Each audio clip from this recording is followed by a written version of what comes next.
Just gotta feel right, feel right, feel right if you let me know. Between the days, between the nights we go. Hello, welcome to another beautiful day in Toronto. We've got a lot to cover today. I hope you're ready. Welcome to Your Life in Toronto. Let's go.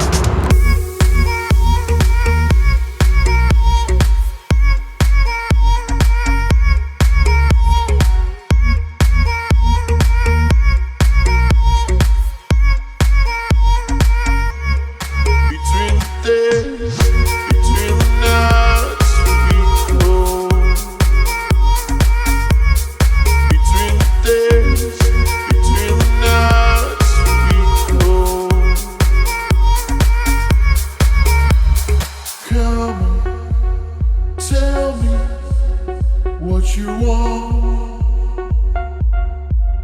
come on, help me understand.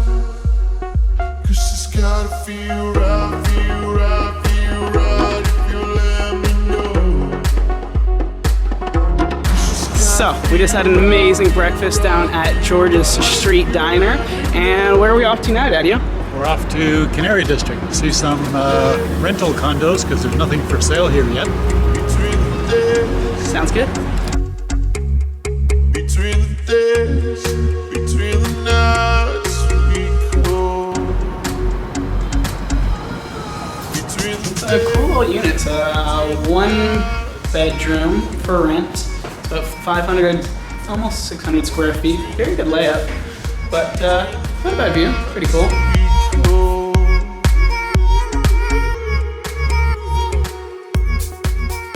We are going to look over the top 10 questions that every buyer should ask themselves before they really start truly looking to find a property of their own. So number one, when's the best time to buy? There really is no best time to buy. It's the best time that works for you.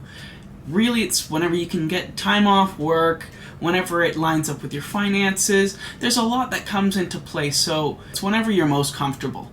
So number two, how much do I need saved for the down payment in closing? So the minimum amount that you need for your down payment in Ontario is 5%. What are some other costs that can come into it? Closing costs, movers, lawyer fees, legal fees, insurance, as I said, land transfer tax, maybe a home inspection is needed, maybe a termite inspection. Let's hope not, but sometimes they're necessary. Number three, what is the best way to save for my down payment and closing costs? Great question. Everyone wishes they had more money. Where do I get it? Where do I start saving? Where do I even start? There's so many places. Where do I put my money? One of the best places to start is with opening an RSP account. If you find this as a hard way to save, take out an RSP loan, and this way you'll be forced to make the payment. So number four, is my credit rating good? It's a very important question. There's a couple of ways that you can get your credit score.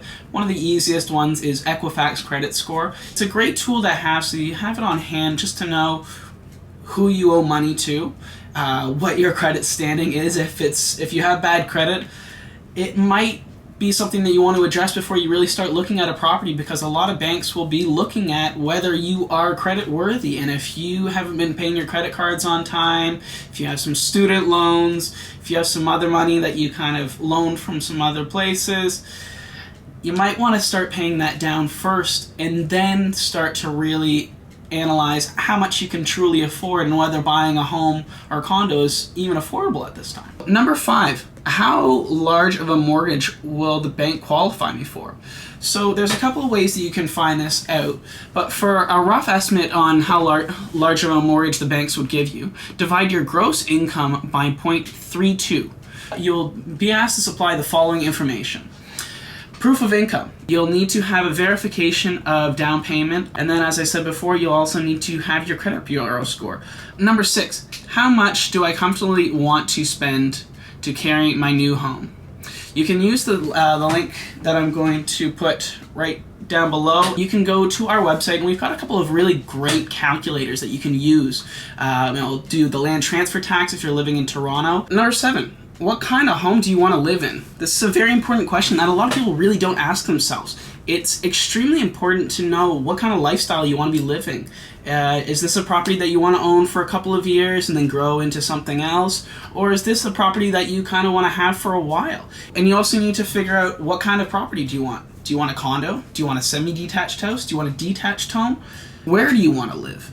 How close to work or the highways do you want to be? Do you want to have a long commute? Do you want to be able to walk to work?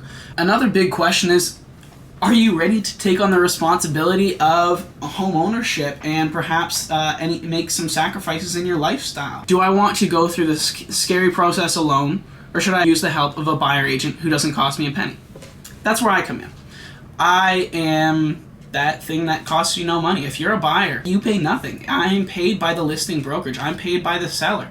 So all of my services to you as a buyer are completely free, which is pretty awesome. So that's the top 10 questions that every buyer in Toronto should ask themselves before purchasing a property. It's been another amazing day of your life in Toronto. I hope you learned something. Stay positive, stay learning, stay living, and I'll see you tomorrow. Peace.